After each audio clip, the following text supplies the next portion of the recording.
आप देख रहे हैं अल्फा डिफेंस हिंदी में आपका स्वागत है। आज के इस वीडियो में हम लोग बात करने वाले हैं HAL तेजस मार्क 1A के बारे में। तेजस मार्क 1A की डिलीवरी को लेकर हिंदुस्तान टाइम्स की तरफ से एक रिपोर्ट पब्लिश की गई है और इस रिपोर्ट में कहा गया है कि भारतीय वायुसेना यहाँ पर डिले को लेकर खुश नहीं है। इंटरेस्टिंग चीज ये है कि ये रिपोर्ट एक सीनियर ऑफिसर के सौजन्य से दी गई है, लेकिन उनका नाम यहाँ पर नहीं दिया गया।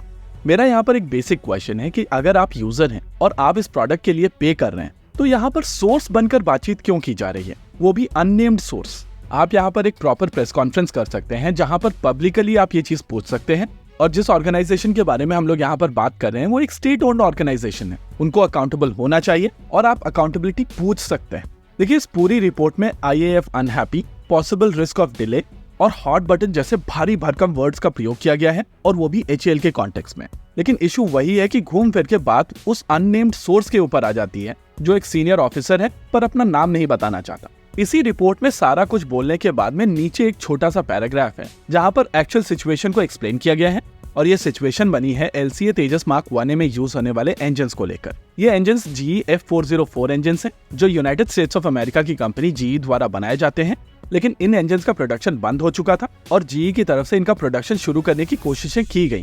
ये चीज पब्लिक नॉलेज है और GE की तरफ से पब्लिकली ये चीज बताई गई थी कि उनकी सप्लाई चेन में अभी इश्यूज हैं और वो धीरे धीरे इन इंजन्स का प्रोडक्शन रैंप अप करने की कोशिश कर रहे हैं। इनिशियल एग्रीमेंट के हिसाब से इंजन्स और पहले आने थे, लेकिन फिर दोबारा जो नई टाइमलाइंस प्रॉमिस की गई थी उसके हिसाब से पिछले साल नवंबर में ये इंजन्स पूरी तरीके से आना शुरू हो जाने थे, और 10 महीने के बाद में भी ये परेशानी अभी भी मौजूद है। GE की तरफ से जो नई टाइमलाइन प्रॉमिस की गई है उसके हिसाब से इस साल सितंबर से भारत को ये इंजन्स मिलना शुरू हो जाएंगे, और उसके बाद ये LCA तेजस मार्क 1A का जो प्रोडक्शन शेड्यूल इंटरप्ट हुआ है वो इंटरप्शन हटेगी। देखिए, जो लोग सप्लाई चेन समझते हैं उनको पता है कि लाइन स्टॉपेज एक बहुत बड़ा इशू होता है, और टिपिकली लाइन स्टॉपेज एक छोटे से छोटे पार्ट के बेसिस पर हो सकता है। अनफॉर्चुनेटली यहाँ पर जो सबसे इंपॉर्टेंट पार्ट है यानी कि इंजन, उसके चलते ये लाइन स्टॉपेज हुई है। वैसे सभी पार्ट्स की रेस्पॉन्सिबिलिटी HAL की है, और इस केस में GE HAL का सप्लायर, यानी कि अगर टाइम से GE की तरफ से ये इंजन सप्लाई नहीं किए जाते हैं तो यहाँ पर रेस्पॉन्सिबिलिटी और ब्लेम दोनों HAL का है।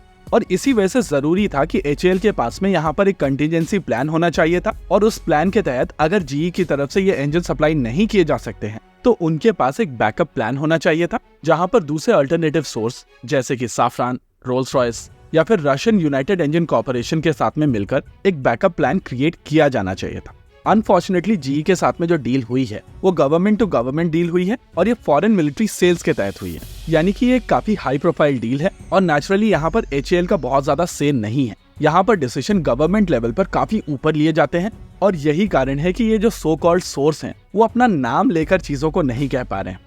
शुरुआत में भारतीय वायुसेना ने जब ये चीज रियलाइज की थी कि GE की तरफ से इंजन को लेकर डिले की जाएगी तो बहुत सारे सॉफ्टवेयर पैचेस जो LCA तेजस मार्क 1A में जाने थे उन चेंजेस को अकोमोडेट करना शुरू कर दिया गया था, और इन चेंजेस के बाद में कुछ रीसर्टिफिकेशन प्रोसेस भी होता है, यानी कि ऑर्डर एग्जीक्यूट करने के बाद में आप चेंज रिक्वेस्ट डाल रहे हैं और वो चेंजेस किए भी जा रहे हैं। ये चीज तभी पॉसिबल है जब आप अपने खुद के वेपन सिस्टम्स बना रहे हो, और जो कंपनी ये चीज कर रही है वो एक सरकारी कंपनी। पर्सनली मेरा मानना है कि यहाँ पर एक फॉर्मल प्रोसेस को फॉलो किया जाना चाहिए था और उस आइटरेशन को एक नाम दिया जाना चाहिए था। अनफॉर्चुनेटली सर्विसेज की तरफ से यही एक्सपेक्टेशन प्राइवेट सेक्टर कंपनीज से भी रहती है कि बिना चेंज ऑर्डर्स के या बिना किसी बिलिंग चेंजेस के इन चेंजेस को अकोमोडेट किया जा सकता है, और वो एक पूरी तरीके से गलत कल्चर है। देखिए, सरकारी कंपनी इस तरीके की कॉस्ट को अब्सॉर्ब कर सकती है, लेकिन प्राइवेट सेक्टर के पास में इस तरीके का बफर नहीं होता है। होप यहाँ पर आपको डिटेल्स मिली होंगी और खबर के पीछे की खबर समझ आई हो। इसी के साथ आज के इस वीडियो में रखते हैं केवल इतना ही।